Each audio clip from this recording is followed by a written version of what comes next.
আজকে first class. তো আমরা যে ল্যাঙ্গুয়েজটা শিখতে যাচ্ছি সেটার নাম হচ্ছে প্রোগ্রামিং ইন সি, বুঝছো? Programming in C. তো এখন আমরা জানবো যে সিটা কি। সি হচ্ছে যে একটা হাই লেভেল ল্যাঙ্গুয়েজ যেখানে প্রোগ্রাম কোড করা হয়, বুঝছো? যাকে আরও গতিশীল করা যায় এবং প্রোগ্রামিং ল্যাঙ্গুয়েজ ব্যবহার করে সহজে আইও ডিভাইস, মেমোরি এবং অন্যান্য ডিভাইস নিয়ন্ত্রণ করা যায়, সে লক্ষ্যে ডেভেলপ করা হয়েছে সি। মানে হচ্ছে যে সিটা হচ্ছে তোমার বেসিক প্রোগ্রামিং জগতে, প্রোগ্রামিং যে প্ল্যাটফর্মটা আছে সেটাতে ঢোকার একটা মাধ্যম হচ্ছে সি। যে মাধ্যম দিয়া মনে করো যে আমি যদি একটা রুমে ঢুকতে চাই বা হোস্টেলে তুমি যদি ঢুকতে চাও, তাহলে প্রথমে কি আছে? দরজা আছে, ঠিক আছে? দরজা তোমাকে ভেদ করে আসতে হবে। ঠিক সেরকম যদি প্রোগ্রামিং জগৎটাতে ঢুকতে চাও, তাহলে তোমাকে বেসিক যে লেভেলটা সেটা আগে পূর্ণ করে আসতে হবে। তো বেসিক হচ্ছে প্রোগ্রামিংয়ের বেসিক হচ্ছে সি। তুমি যদি বলো যে আমি প্রোগ্রামিংয়ে ঢুকবো, যদি সি না জানো তাহলে তুমি ঢুকতে পারবে না। তোমার যদি বেসিক কনসেপ্ট ক্লিয়ার না থাকে তাহলে তুমি প্রোগ্রামিংয়ে যেতে পারবে না। যদি একটা রুমে যেমনভাবে ঢুকলে দরজা প্রয়োজন, দরজা ছাড়া মানে যেমন একটা রুমের সিকিউরিটি থাকে না, ঠিক সেরকম প্রোগ্রামিংয়ে বেসিক হচ্ছে যে প্রোগ্রামিংয়ে ঢোকার জন্য তোমার সি প্রয়োজন, ঠিক আছে? তো সি কনসেপ্টগুলো যদি তোমার ক্লিয়ার থাকে তাহলে পরবর্তী যে হাই লেভেল ল্যাঙ্গুয়েজগুলো আছে সেগুলো তুমি শিখতে পারবা, ইজিলি বুঝতে পারবা, ইজিলি প্রোগ্রামগুলো করতে পারবা, ঠিক আছে? তো এখন সির প্রয়োজনীয়তা কি? সি আমরা কেন করব? সি শিখলে আমাদের লাভটা কি? তো সি হচ্ছে যে এমন একটা ল্যাঙ্গুয়েজ যেটা একটা হাই লেভেল, ঠিক আছে? পূর্বের যে পিওপি ল্যাঙ্গুয়েজগুলো ছিল, পিওপি মানে হচ্ছে প্রসিডিউর ওরিয়েন্টেড ল্যাঙ্গুয়েজ।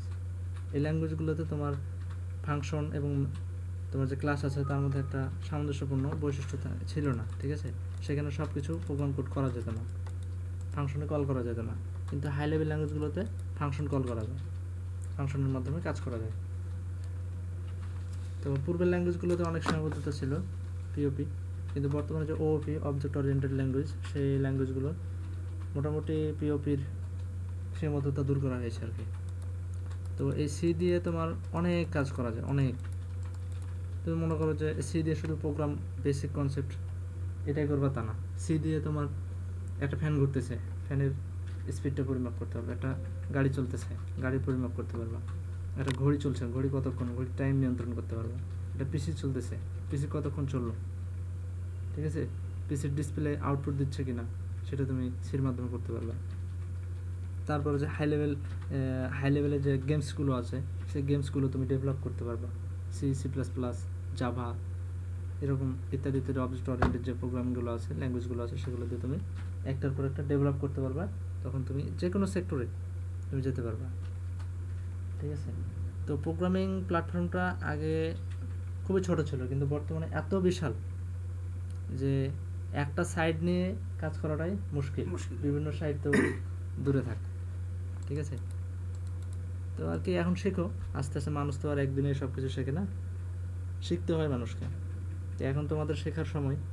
আমরা যখন তোমাদের মতো ছোটো ছিলাম আমরাও শিখেছি, ঠিক আছে? আমাদেরও বড় ভাইরা ছিল, তারা আমাদেরকে দিয়ে গেছে, ঠিক আছে? তো এটা হচ্ছে যে সির প্রয়োজনীয়তা। তাহলে তো বুঝতে পারছো যে আমি যদি একটা টেকনোলজি ডেভেলপ করতে চাই তাহলে সি কতটুকু অপরিহার্য, ঠিক আছে? তেমন প্রোগ্রামিং বলতে কী বোঝায়? প্রোগ্রামটা কী? প্রোগ্রাম আমরা কেন করবো, ঠিক আছে? কোনো নির্দিষ্ট একটা কোনো সমস্যার সমাধানের জন্য প্রদত্ত যে ধারাবাহিক নির্দেশ প্রদান করা হয় সেটা হচ্ছে সি। হ্যাঁ, যদি সেটা ধারাবাহিক নির্দেশ না হয়, ঠিক আছে? কোনো আগে মানে একটা সমস্যা, আমার একটা সমস্যা কি, আমি একটা অ্যালগোরিদম করব, আমি একটা ফ্যানের স্পিড পরিমাপ করব, তাহলে এটা একটা সমস্যা না? তো এই সমস্যাটা সমাধান করব কিভাবে? প্রোগ্রামিং কোডের মাধ্যমে, ঠিক আছে? এটাই হচ্ছে প্রোগ্রাম। কোনো সমস্যার সমাধানের জন্য প্রদত্ত যে ধারাবাহিক নির্দেশ সেটাই হচ্ছে প্রোগ্রামিং, বুঝছো? তো প্রোগ্রামিং ল্যাঙ্গুয়েজ কি? প্রোগ্রামিং ল্যাঙ্গুয়েজ কম্পিউটার ব্যবহার করে যে কোনো সমস্যার সমাধানের নিমিত্তে যে ল্যাঙ্গুয়েজগুলো ব্যবহার করা হয় সেটাই হচ্ছে যে প্রোগ্রামিং ল্যাঙ্গুয়েজ। আমরা উদাহরণ হিসেবে দিতে পারি C, C plus plus, Java, Oracle, তারপরে তোমার ডাটাবেস, এগুলো অনেকগুলো ইত্যাদি ইত্যাদি। আগের ভার্সন যেগুলো তোমার পিওপি ল্যাঙ্গুয়েজ সেগুলো তোমার হচ্ছে ফরট্রান হচ্ছে আগের, সি হ্যাজ, এগুলো হচ্ছে আগের। আর ওপি ল্যাঙ্গুয়েজের মধ্যে আছে C, C plus plus, Java, তারপর তোমার ওরাকল, ডাটাবেস, অ্যাডভান্স ডাটাবেস, তারপরে তোমার আরও হচ্ছে পাইথন, রুবি, ইত্যাদি অনেক ল্যাঙ্গুয়েজ আছে, ঠিক আছে। আস্তে আস্তে শিখবা, ওগুলো শিখবা, সমস্যা নাই। এখন যেটা নিয়ে আলোচনা সেটা নিয়ে আলোচনা করি আর কি। তো প্রোগ্রামিং ল্যাঙ্গুয়েজ মূলত দুই প্রকার। কত প্রকার? দুই প্রকার। Low level language, high level language, ঠিক আছে। তো লো লেভেল ল্যাঙ্গুয়েজ আবার দুই প্রকার। এটা কি? Machine language, assembly language. Machine ল্যাঙ্গুয়েজটা কি আর অ্যাসেম্বলি ল্যাঙ্গুয়েজটা কি এটা একটু পরে আসতেছি। তার আগে হাই লেভেল ল্যাঙ্গুয়েজটা এটা একটু ক্লিয়ার করি। হাই লেভেল ল্যাঙ্গুয়েজ মানে কি? হাই মানে কি? উচ্চ। তো মেশিন কিন্তু তোমার হাই লেভেল ল্যাঙ্গুয়েজ বা লো লেভেল ল্যাঙ্গুয়েজ ও কিন্তু কিছু বোঝে না, ও শুধু বুঝে যে বাইনারি 0 এবং 1। মেশিন বুঝে কি? 0 এবং 1। আমরা যেই যে এত ইংলিশ, বাংলা, হিন্দি, উর্দু, চীনা, কোরিয়ান যত ভাষা দেয়, ও তো কিন্তু সাথে সাথে আউটপুট দেয়, কিন্তু দেয় কীভাবে? ও কিন্তু এগুলো বোঝে না, ও বুঝে শুধু বাইনারি কোড 0 এবং 1, ঠিক আছে। এর একটা কোড আছে। আমি যখন মনে করো যে কম্পিউটার এ দিই, এর একটা আস্কি কোড আছে, ঠিক আছে। এই কোডের মাধ্যমে সে তার সেটিংকে, তার কম্পাইলারকে, প্রথমে আমি যখন দিলাম, কম্পাইলার তখন ওটা মেশিন কোডে রূপান্তর করে। রূপান্তর করার পর মেশিন তখন বুঝতে পারে যে হ্যাঁ এটা দিল এ। তারপরে ও আবার একটা আস্কি কোড দিবে, সে আস্কি কোডের মাধ্যমে আবার এর একটা অর্থ দিবে কি? এ মানে একটি, তখন আউটপুট। হ্যাঁ, প্রোগ্রামিংয়ের মাধ্যমে সে একটা আউটপুট দিবে, বুঝছো? এটা হচ্ছে যে হাই লেভেল ল্যাঙ্গুয়েজ। তোর কি লো লেভেল ল্যাঙ্গুয়েজটা কি? লো লেভেল ল্যাঙ্গুয়েজ বলতে সাধারণত মেশিন ল্যাঙ্গুয়েজ এবং অ্যাসেম্বলি ল্যাঙ্গুয়েজকে বোঝানো হয়েছে, ঠিক আছে। আগের ভার্সন যেগুলো আর কি, সেটা হচ্ছে লো লেভেল ল্যাঙ্গুয়েজ। মেশিন ল্যাঙ্গুয়েজ কি? যে ভাষায় সমস্যার সমাধানের জন্য বাইনারি সংখ্যা 0 এবং 1 ব্যবহার করে নির্দেশ সাজিয়ে প্রোগ্রাম রচনা করা হয়, তাকে মেশিন ল্যাঙ্গুয়েজ বলা হয়। এখানে কি থাকবে? মেশিন ল্যাঙ্গুয়েজে শুধুমাত্র 0 এবং 1, ঠিক আছে, বাইনারি কোড। বাইনারি কোড, অর্থাৎ এখানে যে প্রোগ্রামগুলো করা হয় সেখানে শুধু তোমার বাইনারি কোড ব্যবহার করা হয়। বাইনারি কোড দিয়ে তোমার নির্দেশ সাহায্যে প্রোগ্রাম করা হয়, এটা হচ্ছে মেশিন ল্যাঙ্গুয়েজ। আর অ্যাসেম্বলি ল্যাঙ্গুয়েজ কি? যেমন মনে করো বিশেষ সংক্ষিপ্ত সংকেত বা নমনিক, যেমন করো অ্যাড, সাব, মূল, ডিপ, এগুলো ব্যবহার করে যে ভাষায় প্রোগ্রাম রচনা করা হয় সেটা হচ্ছে কি? Assembly language. তো অ্যাসেম্বলি ল্যাঙ্গুয়েজ কোনগুলো? এই যে মনে করো যে MA, SM, TASM, এগুলো হচ্ছে আগের ল্যাঙ্গুয়েজ, ঠিক আছে। আর হাই লেভেল ল্যাঙ্গুয়েজ কি? প্রোগ্রাম রচনার জন্য সহজে বোধগম্য সর্বজনীন ভাষা, যেখানে স্বাভাবিক ভাষার অনেক শব্দ ব্যবহার করা হয়, তাকে হাই লেভেল ল্যাঙ্গুয়েজ বলা হয়। তারপর C++, জাভা, ওরাকল ইত্যাদি। তো এখানে সর্বজনীন শব্দটি ব্যবহার করা হয়েছে। সর্বজনীন মানে সবার জন্য যেটা প্রযোজ্য, সবাই যেটা বুঝতে পারে। যে কোডটা আগের যে POP ল্যাঙ্গুয়েজগুলো সেটা কিন্তু সবাই বুঝতে পারে না কোডগুলো, ঠিক আছে। এক প্রোগ্রামার কোড করে, আরেক প্রোগ্রামার বুঝতে পারে না। কিন্তু POP ল্যাঙ্গুয়েজে, OOP ল্যাঙ্গুয়েজে কী করা হয়? এখানে একজনের কোডগুলো আরেকজন বুঝতে পারে, ঠিক আছে। এটার জন্যই মানে হাই লেভেল ল্যাঙ্গুয়েজের এত জনপ্রিয়তা, এই জন্য একে সর্বজনীন ব্যবহার করা হয়েছে। আর বোধগম্য মনে কি? সবাই যেন বুঝতে পারে, ঠিক আছে। তো সি ল্যাঙ্গুয়েজটা কে আবিষ্কার করে? 1972 সালে ডেনিস রিচি নামে একজন বিজ্ঞানী সিটা আবিষ্কার করে, বুঝছো? তো ডেনিস রিচি নামে একজন বিজ্ঞানী সি আবিষ্কার করে। তো কম্পাইলার, এখানে কিছু আছে, কিছু জিনিস আছে যেগুলো যে কম্পাইলার সিতে আছে। তোমার কম্পাইলার, কিওয়ার্ড, তারপরে তোমার ফাংশন, ক্লিয়ার স্ক্রিন, তারপর ক্যারেক্টার, ইন্টিজার, ফ্লোট, ডাবল, এই যে সংক্ষিপ্ত যে জিনিসগুলো আছে, এইগুলো কিন্তু কোনটা কাকে বলে এটা কিন্তু সবসময় মুখস্থ রাখতে হবে, ঠিক আছে। থিওরিগুলো মুখস্থ করবা, বুঝছো? Step by step, class by class, এগুলো মুখস্থ করতে হবে। মুখস্থ করলে তখন তোমার প্র্যাকটিক্যালটা বুঝতে তোমার সহজ হবে, ঠিক আছে। থিওরি কনসেপ্টটা আগে ক্লিয়ার থাকতে হবে। থিওরি যদি ক্লিয়ার না থাকে তাহলে কিন্তু প্র্যাকটিক্যাল বুঝবে না। তো এখানে একটা কম্পাইলার জিনিস আছে। ওই যে একটু আগে বললাম না, যে আমি মনে করো যে সরিয়া মহেশী, আমি এই লেখাটা আমি কম্পিউটারে দিলাম, আমি কি করব? বাংলা টু ইংলিশ কনভার্ট করব। তাহলে মেশিন কিভাবে বুঝবে? তাহলে ওই যে আজকে করে মেশিন তো শুধু বুঝে 0 এবং 1, তাহলে মেশিন কোডে রূপান্তর করছে কে? কম্পাইলার, ঠিক আছে। তা আমরা সংজ্ঞা থেকে জেনে নিই যে কম্পাইলার কাকে বলে। কম্পিউটারের মেশিন ল্যাঙ্গুয়েজের অধীনে হাই লেভেল ল্যাঙ্গুয়েজগুলোর প্রোগ্রাম অনুবাদ করা হয়, ফলে এর ত্রুটি সীমা নির্ধারণের প্রয়োজন হয়। আর যে ফাইল এর ত্রুটি সীমা নির্ধারণ করে তাকে কম্পাইলার বলে। অর্থাৎ প্রোগ্রামটায় যদি কোনো ত্রুটিও থাকে, সেই ত্রুটিটাও নিরীক্ষণ করবে কে? কম্পাইলার। বুঝছো? তো কম্পাইলার মানে একটা ল্যাঙ্গুয়েজে কম্পাইলার সব থেকে বেশি অবদান রাখে, ঠিক আছে? আমার যদি প্রোগ্রামে কোনো ভুল হয়, মনে করো আমি একটা সেমিকোলন দিলাম না, প্রোগ্রাম করলাম, গোটা প্রোগ্রাম ঠিক আছে, শুধু আমি এক জায়গায় সেমিকোলন উঠাই দিলাম, প্রোগ্রামটা রান হবে না, ঠিক আছে? আবার ওখানে ক্রস মানে লাল লেখা আসবে যে এত নম্বর লাইনে ভুল আছে। তাহলে এই যে ত্রুটিটা, এটাকে বলা হয় ডিবাগিং, ঠিক আছে? এই ত্রুটিটা বের করছে কে? কম্পাইলার, ঠিক আছে? তাহলে কম্পাইলার অনেক বড় কাজ করছে না? অনেক বড় কাজ করছে। তাহলে এখন সি এর বৈশিষ্ট্যগুলো কি কি? সি সি সি ল্যাঙ্গুয়েজ যদি আমরা শিখি তাহলে মানে সি এর কিছু বৈশিষ্ট্য আছে। তাহলে বৈশিষ্ট্যগুলো কি কি? এক, সহজে ব্যবহার করতে পারবো, সহজে ব্যবহার করে সমস্যার সমাধান করা যায়। দুই, এটি পোর্টেবল ল্যাঙ্গুয়েজ। পোর্টেবল মানে বহনযোগ্য, ঠিক আছে? মানে এখানে যে কোডগুলো ব্যবহার করা হয়, কোডগুলো ছোট অন্যান্য ওওপি ল্যাঙ্গুয়েজের তুলনায়। ওওপি মানে হচ্ছে অবজেক্ট ওরিয়েন্টেড প্রোগ্রামিং, বুঝছো? ওওপি ল্যাঙ্গুয়েজ মানে অবজেক্ট ওরিয়েন্টেড প্রোগ্রামিং ল্যাঙ্গুয়েজ, ঠিক আছে? তো অন্যান্য যে ওওপি ল্যাঙ্গুয়েজগুলো আছে সেই ল্যাঙ্গুয়েজগুলোর তুলনায় সিটা অল্প, ঠিক আছে? সির কোড অল্প। মনে করো যে এই সির সাধারণ যে বেসিক কোডগুলো আছে, মনে করো 20, 25, 30, 50, 60 এরকম লাইনের মধ্যে সীমাবদ্ধ। কিন্তু তোমার আরও আপডেট যে ল্যাঙ্গুয়েজগুলো আছে, সি প্লাস প্লাস, জাভা, আমি যখন অ্যান্ড্রয়েড, ওই যে বললাম না আমি অ্যান্ড্রয়েডে একটা অ্যাপস তৈরি করছিলাম, সেটার কোডিং করতে, তারপরে তোমার গ্রাফিক্সের ডিজাইন করতে 2 মাস 22 দিন গেছে।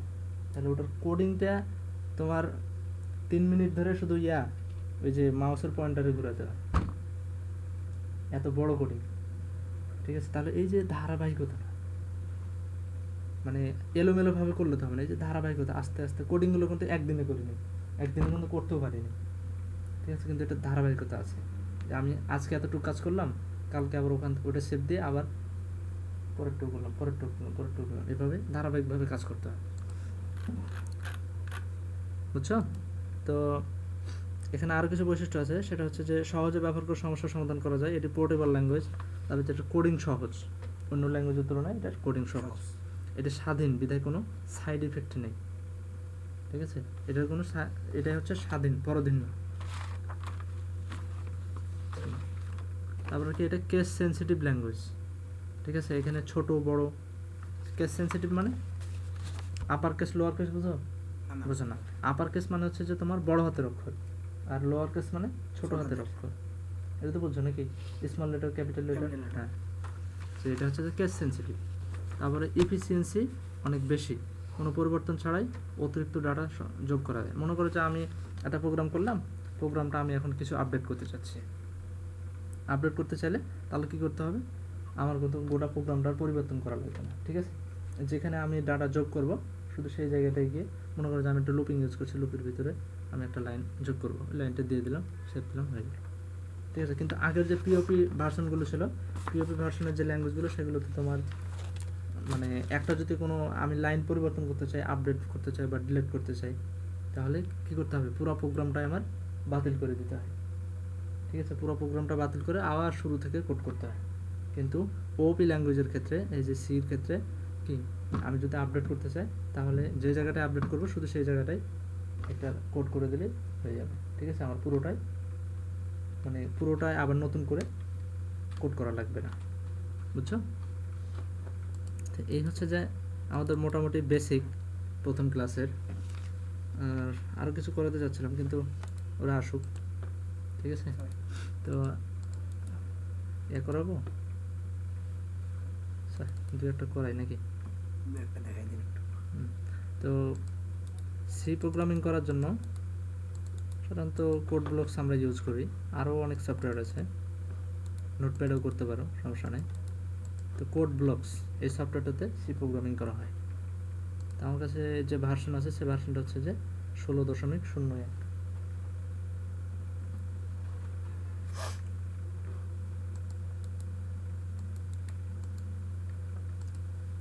তো কিবোর্ড থেকে কন্ট্রোল শিফট এন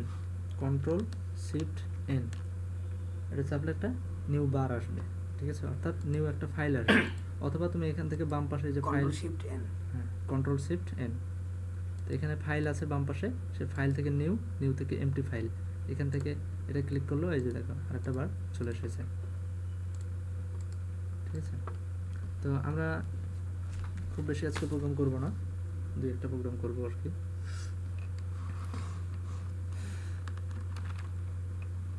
তো আজকে আমরা দেখি যে কিভাবে সিম্পল একটা লেখা আউটপুট স্ক্রিনে দেখানো যায়।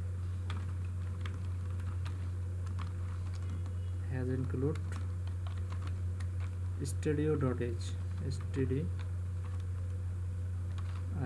স্টুডিও মানে হচ্ছে যে স্ট্যান্ডার্ডই বা স্ট্যান্ডার্ড আইও মানে হচ্ছে যে ইনপুট আউটপুট, বুঝছো? ওগুলো দেওয়া আছে, থিওরিতে দেওয়া আছে, সমস্যা নেই। এর মানে কি ইনক্লুড conio.h,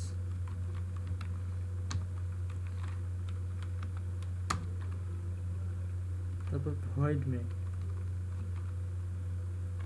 প্রশ্ন করতে পারো ভাইয়া ভয়েড মেইন কি নাকি? ভাই ভয়েড মেইনটা তোমার কাছে নতুন? নতুন।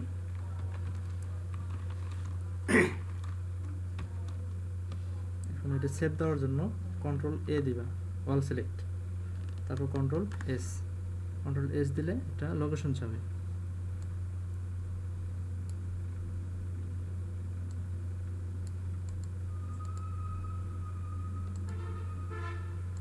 আচ্ছা,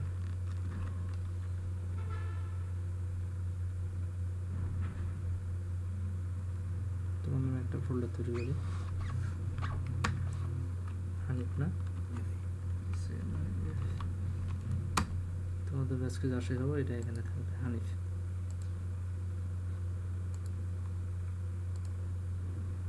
এখানে আমার সেভ হয়ে গেল। ঠিক আছে, এখন প্রিন্টের দেব।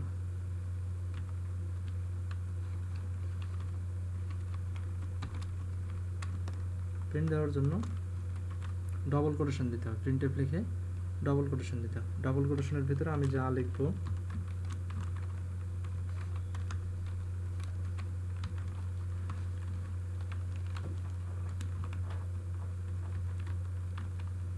মনে করো যে আমি ফেনী কম্পিউটার ইনস্টিটিউট এই লেখাটা আউটপুটের পর্দায় দেখাবো, তাহলে আমাকে কি করতে হবে?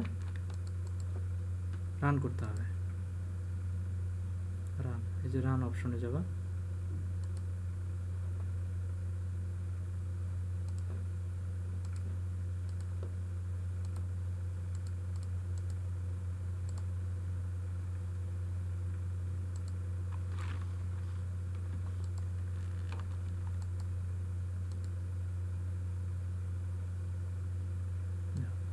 আউটপুটের পর্দায় কি আসছে? ফেনী কম্পিউটার ইনস্টিটিউট এই লেখাটা আসছে।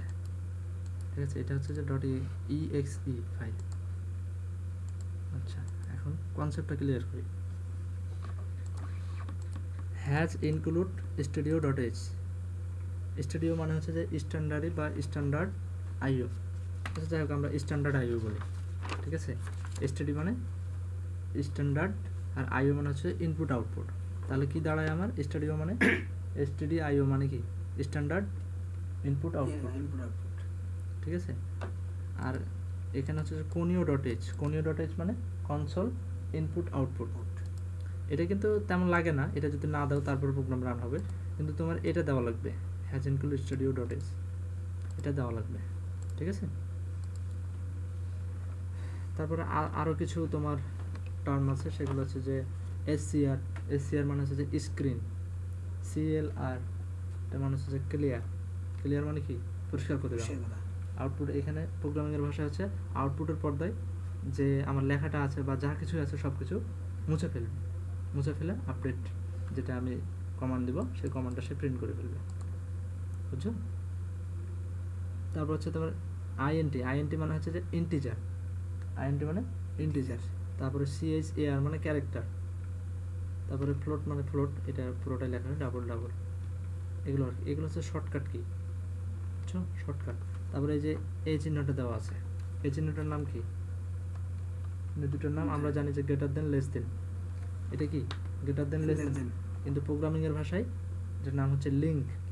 কি লিঙ্ক, এই যে এখানে দেখো হ্যাজ ইনক্লুডের পরে এই যে এখানে লিঙ্ক, এটা কি এটা হচ্ছে যে লেস দেন আর এটা গ্রেটার দেন, সেটা আমরা আগে জানতাম, কিন্তু সির ভাষায় এটা হচ্ছে যে লিঙ্ক, বুঝছো? তো এটার কাজ কি, এটার কাজ হচ্ছে যে সংযুক্ত করার জন্য ব্যবহৃত হয়, ঠিক আছে? যে হ্যাজ ইনক্লুড এই লেখাটার সাথে এই তোমার studio.h এটা যে লিঙ্ক আপ করবো আমি, এটা যে দুইটার মধ্যে সম্পর্ক তৈরি করব, সেই সম্পর্ক তৈরি করার জন্য মাধ্যমটা কি, লিঙ্কটা কে করবে, এই লিঙ্ক চিহ্নটা, মানে এই যে লেস দেন এবং গ্রেটার দেন এই চিহ্নটা তাদের দুজনের মাঝে লিঙ্ক আপ তৈরি করবে, ঠিক আছে? তারপর হচ্ছে যে প্রথম বন্ধনী, দুইটা প্রথম বন্ধনী আমরা এটা জানতাম, কিন্তু সি এর ভাষায় এর নাম হচ্ছে ফাংশন। এর নাম কি, ফাংশন। এর ভিতরে ডাটা টাইপ এবং ক্লাস ডিক্লেয়ার করা হয়, ঠিক আছে? ডাটা টাইপ এবং ক্লাস কি এগুলো পরের ক্লাসে আলোচনা করবো, ঠিক আছে? তারপরে দ্বিতীয় বন্ধনী, এটা যদি এই দিকে থাকে তাহলে এটার নাম কি, স্টার্ট, এর মাধ্যমে প্রোগ্রাম শুরু করা হয়, আর এর মাধ্যমে এটা হচ্ছে এন্ড, এর মাধ্যমে প্রোগ্রাম শেষ করা হয়। এই যে দেখো একইভাবে এই যে এখান থেকে প্রোগ্রামটা শুরু, এখানে দ্বিতীয় বন্ধনী দিয়েছি না, আর এখান থেকে শেষ। এই যে দেখো যখন আমি এখানে পয়েন্টারটা ধরবো তখন দেখো এই যে এখান থেকে একটা লম্বা টান দিয়ে একটা লম্বা দিয়েছে না, টান দিয়েছে না, রেখা দিয়েছে না, তার মানে বোঝাই যাচ্ছে যে ওর এরিয়া এখান থেকে শুরু এখান থেকে শেষ।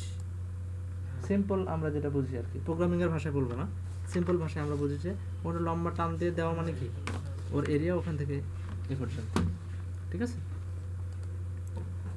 তো তারপরে দেখো হ্যাজ ইনক্লুড conio.h, conio.h মানে কনসোল ইনপুট আউটপুট .h, .hটা কি, .h হচ্ছে হেডার ফাইল, ঠিক আছে? হেডার ফাইলের পরে ওটা কনসেপ্ট ক্লিয়ার করবো, এখন ওটা বুঝবে না, ঠিক আছে? তো ভয়েড মেইন, তো ভয়েড মেইনটা হচ্ছে তোমার মেইন ফাংশন। কি ফাংশন, মেইন ফাংশন। এই ভয়েড মেইনের ভিতরে আমাদের যত প্রোগ্রাম আছে প্রোগ্রামের কোডগুলো এর ভিতরে করতে হবে, ঠিক আছে? ভয়েড মেইন থেকে আমরা প্রোগ্রামগুলো করব। তো ভয়েড মেইন ডিক্লারেশনের নিয়ম কি, প্রথমে ভয়েড মেইন লিখতে হবে, তারপরে একটা না এটা হচ্ছে প্রথম বন্ধনী দিতে হবে, ঠিক আছে? প্রথম বন্ধনী যুক্ত যে কোনো যা কিছু লিখবো সেটা হবে কি, ফাংশন। একবারে সিম্পল কথা, এই যে গেটস, তাহলে এটা কি, এটা যদি ভয়েড মেইনের পরে যদি আমার এই যে প্রথম বন্ধনী থাকে তাহলে এটা ফাংশন, তাহলে গেটস এটার পরে যে তোমার প্রথম বন্ধনী আছে তাহলে এটা কি ফাংশন? হ্যাঁ এটাও ফাংশন, এটাও ফাংশন। আমি তো বললামই যে যা কিছুই লিখি লেখার পরে যদি আমি প্রথম বন্ধনী দিই তাহলে সেটা হবে কি, ফাংশন। তো এখন আমরা সিম্পল জাস্ট তোমার সিম্পল ফেনী কম্পিউটার ইনস্টিটিউট এই লেখাটা যদি আমি আউটপুটের পর্দা দেখাতে চাই তাহলে কি করতে হবে, তাহলে প্রিন্ট আউট দিতে হবে, প্রিন্ট। যদি আমি কিবোর্ড থেকে ইনপুট নিতে চাই তাহলে কি করতে হবে, স্ক্যানইফ ফাংশন ইউজ করতে হবে।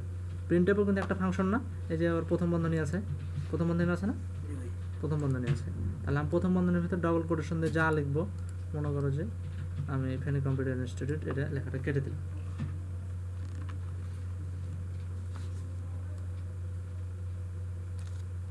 লেখাটা আমি কেটে দিলাম, কেটে দিয়ে মনে করো লিখবো যে আই অ্যাম হানিফ,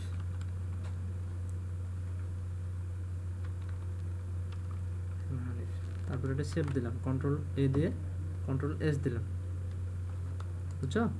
তারপরে এখানে এই যে রান অ্যান্ড বিল্ড, এখানে যাবো, এখানে গিয়ে ক্লিক করবো, আই অ্যাম হানিফ, বুঝছো? কিন্তু আমি যদি এটা মনে করি যে আমি সিলেক্ট করে আমি ফেনী কম্পিউটার ইনস্টিটিউট আবার দিলাম, তো এখন আমি মনে করো যে শুধু রান দিলাম, তাহলে কি আই অ্যাম হানিফ, মানে ও আগেরটাই ধরে আছে, বুঝছো? মানে ও আগে যে যে লেখাটা প্রিন্ট করেছে সেটাই সে স্ক্রিনে প্রদর্শন করছে, কারণটা কি, সে ক্লিয়ার করে নেয়, ঠিক আছে? আগের ইনপুটটাই সে আছে, কিন্তু আমি যে আপডেট করলাম সেটা সে এখনো পায় নাই, তাহলে আমাকে কি করতে হবে, শুধু রান করলে হবে না, বিল্ড অ্যান্ড রান, তাহলে কি আগের ইনপুটটা ক্লিয়ার করে সে পরের আউটপুটটা শো করবে, ঠিক আছে? আগেরটা ক্লিয়ার করে দেবে, করে দিয়ে আমি যে আপডেট যে লেখাটা দিলাম বা আপডেট যে ইনপুটটা দিলাম সেটা সে আউটপুটের মধ্যে প্রদর্শন করবে, সে পাস করবে, .exe ফাইলে exe ফাইলে কি করবে, ট্রান্সফার করবে, বুঝছো? এভাবে তুমি এই জায়গাটা হচ্ছে যে তোমার প্রিন্টএফ ফাংশনের ভিতরে ডবল কোটেশনের ভিতরে তুমি যা লিখবা তাই শো করবে। ওগুলো আমি dot dot dot dot dot দিলাম, দিয়ে সেভ দিলাম, ডট ডট ডট, তুমি যা লিখবে তাই শো করবে। এটা হচ্ছে ইউজার ডিফাইন। এই অংশটা কি প্রিন্টএফ অংশটা কি ইউজার ডিফাইন, ঠিক আছে। ইউজার যা দিবে সে তাই গ্রহণ করবে, ঠিক আছে। ইউজার তোমার যে ভাষায় তুমি লেখো যা দেবে মানে তাই শো করবে, ঠিক আছে।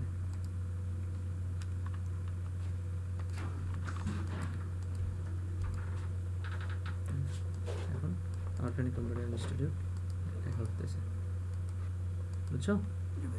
তো এটা হচ্ছে যে তোমার প্রিন্টএফ যে কোনো সময় আমি যদি আউটপুটের পর্দায় কিছু দেখাতে চাই তাহলে প্রিন্টএফ ফাংশন ইউজ করতে হবে।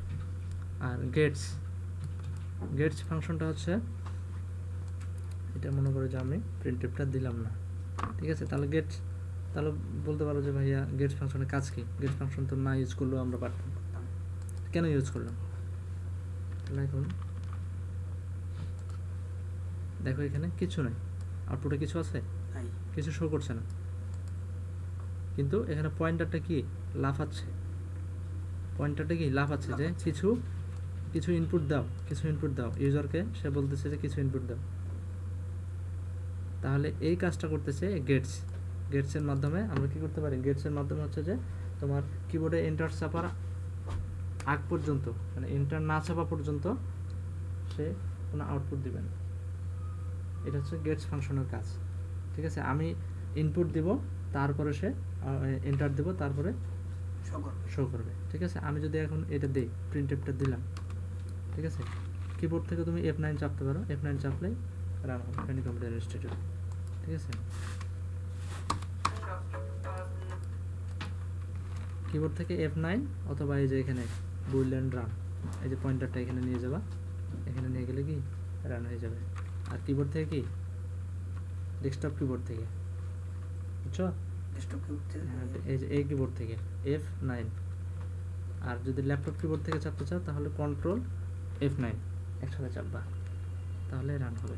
মানে তোমার এক এক কম্পিউটারে এক এক সিস্টেম, মানে ওদের কমান্ড এক এক রকম।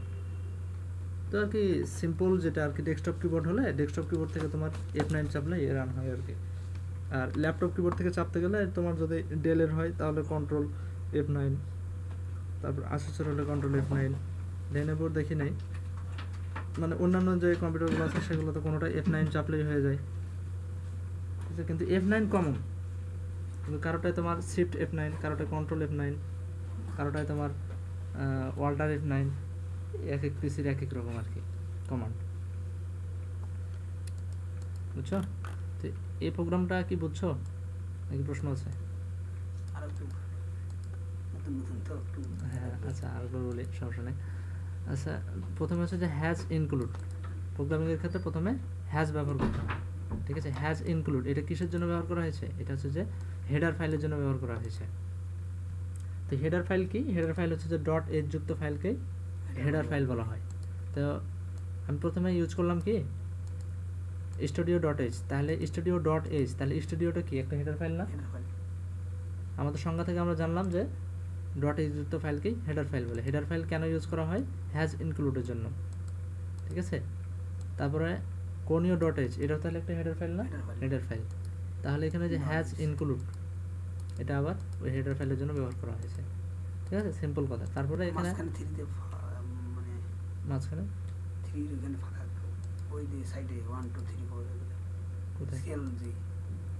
ওইটা 1 2, এটা তোমার লাইন, এটাও লাইন কাউন্ট করছে। যত আমি এটা লাইন, এখানে মানে 8 মানে হচ্ছে 8 নাম্বার লাইন, 7 মানে 7 নাম্বার লাইন, 3 নাম্বার লাইন তো মাঝখানে ফাঁকা। 3 নাম্বার লাইন ওটা কোনো প্রবলেম না। তুমি তোমার প্রোগ্রাম কোড ইয়া করার জন্য, বোঝার জন্য, বা প্রোগ্রাম কোড তুমি শুধু করবা, করে আরেকজন বুঝলো না, তাহলে তো সেই প্রোগ্রাম করে লাভ নেই। ডাক্তারদের মতো কিছু ডাক্তার আছে না, এমনভাবে প্রেসক্রিপশন লেখে যে ডাক্তাররা ছাড়া কেউ পড়তে পারে, তাহলে ওই রকম প্রেসক্রিপশন লিখে কোনো লাভ নেই। কিন্তু আপডেট যারা জেনারেশন আসতেছে, আপডেট জেনারেশনের ডাক্তাররা, ওদের লেখাগুলো ধরা যায়। কিন্তু আগের যে ডাক্তারগুলো ছিল সেগুলোর কি লেখাই ধরা যায় না। তাহলে এক্ষেত্রে দেখা যায় যে যারা ওই যে দোকানে বসে থাকে তারা কিন্তু এমবিবিএস পাস করেনি, তারা কিন্তু সিম্পল 8, 9, 10 বা ইন্টার পাস করে বসে আছে। তো ওরা কি ওদের চর্চা হয়ে গেছে, তো দুই একটা প্রথমের বর্ণ দেখলেই ওরা বুঝে নেয় যে এই ওষুধ এটা, কিন্তু ওরাও কিন্তু ধরতে পারে না। তো ঠিক সেরকম কিন্তু ইঞ্জিনিয়ারিংয়ের ক্ষেত্রে আমরা সেটা বলবো না, আমরা বলবো যে তুমি যে প্রোগ্রাম কোডটা করতেছো সেটা যেন আরেকজন বুঝতে পারে, আরেকজনের যেন বোধগম্য, ঠিক সেভাবে তোমাকে প্রোগ্রামটা করতে হবে। যদি আরেকজন বুঝতে না পারে তাহলে এরকম প্রোগ্রামার হয়ে লাভ নেই, বুঝছো? তুমি একটা টেকনোলজি ডেভেলপ করলা, তুমি একটা সফটওয়্যার তৈরি করলা, যদি আরেকজন ইউজ করতেই না জানে, ইউজ করতেই যদি না পারে, তাহলে সেটা তোমার জন্য বৃথা না?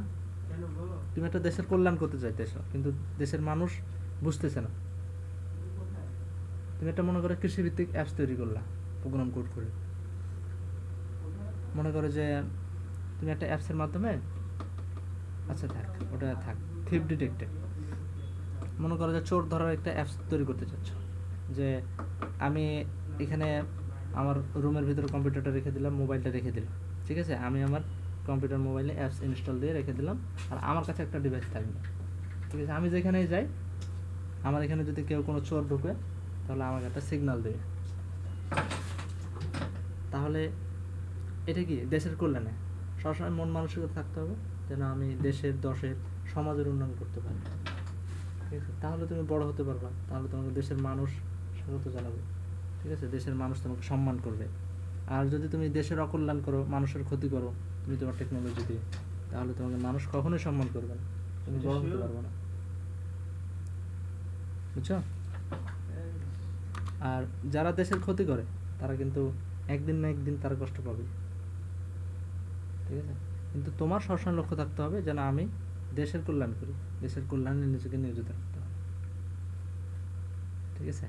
তো এটাই হচ্ছে যে মূলত তোমাদেরকে শিক্ষা দেওয়া, যে প্রোগ্রামিংয়ে সবসময় চেষ্টা করবা ভালো কিছু করার, ঠিক আছে, ভালো দিকটা তোমরা, টেকনোলজির কিন্তু ভালো দিকও আছে খারাপ দিকও আছে, কিন্তু তোমরা গ্রহণ করবো সবসময় ভালোটাকে, ঠিক আছে।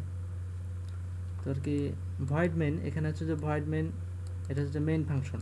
ভয়েড মেইনের ভিতরে আমাদের যত কাজ সব ভয়েড মেইনের ভিতরে করতে হবে, ঠিক আছে। ভয়েড মেইন ছাড়াও তোমার ইয়া করা যায়, যখন আমি আলাদা ফাংশন নিয়ে কাজ করব তখন আমি মেইন ফাংশনের বাইরে কল করে আমি ডাটা অ্যাক্সেস করতে পারি, কিন্তু সিম্পল যে কাজগুলো সেগুলো মেইন ফাংশনের ভিতরেই করতে হয়, বুঝছো? তো মেইন ফাংশন ডিক্লারেশনের নিয়ম হচ্ছে যে প্রথমে ভয়েড থাকবে, প্রথমে ভয়েড মেইন থাকবে, বুঝছো, তারপরে একটা প্রথম বন্ধনী থাকবে, এভাবে হচ্ছে ডিক্লেয়ার করতে হয়, তারপর দ্বিতীয় বন্ধনী থাকবে, দ্বিতীয় বন্ধনীর ভিতরে আমাদের কাজটা হবে। তারপরে প্রিন্টের, আমি যদি এখানে কম্পিউটার ইনস্টিটিউটের লেখাটাকে আমি আউটপুট পদে প্রদর্শন করতে চাই তাহলে প্রিন্টের এই লেখাটা লিখতে হবে, প্রিন্টের ফাংশন ব্যবহার করতে হবে। আর যদি আমি কিবোর্ড থেকে মান নিতে চাই তাহলে স্ক্যানএফ ফাংশন ইউজ করতে হবে, ঠিক আছে। তারপরে গেটস ফাংশন, অর্থাৎ আমার কিবোর্ডে যে এই যে লাফাচ্ছে পয়েন্টারটা, এই লাফানোর জন্য আমি যতক্ষণ পর্যন্ত ইনপুট না দেবো ততক্ষণ পর্যন্ত সে আউটপুট শো করবে না। আমি এটা হাইড করে দিলাম, হাইড করা মানে কি এই লাইনটার কাজ করবে না, কাজ করতেছে কিন্তু আমার পয়েন্টারটাও অপেক্ষা করছে ইনপুট নেওয়ার জন্য, ঠিক আছে।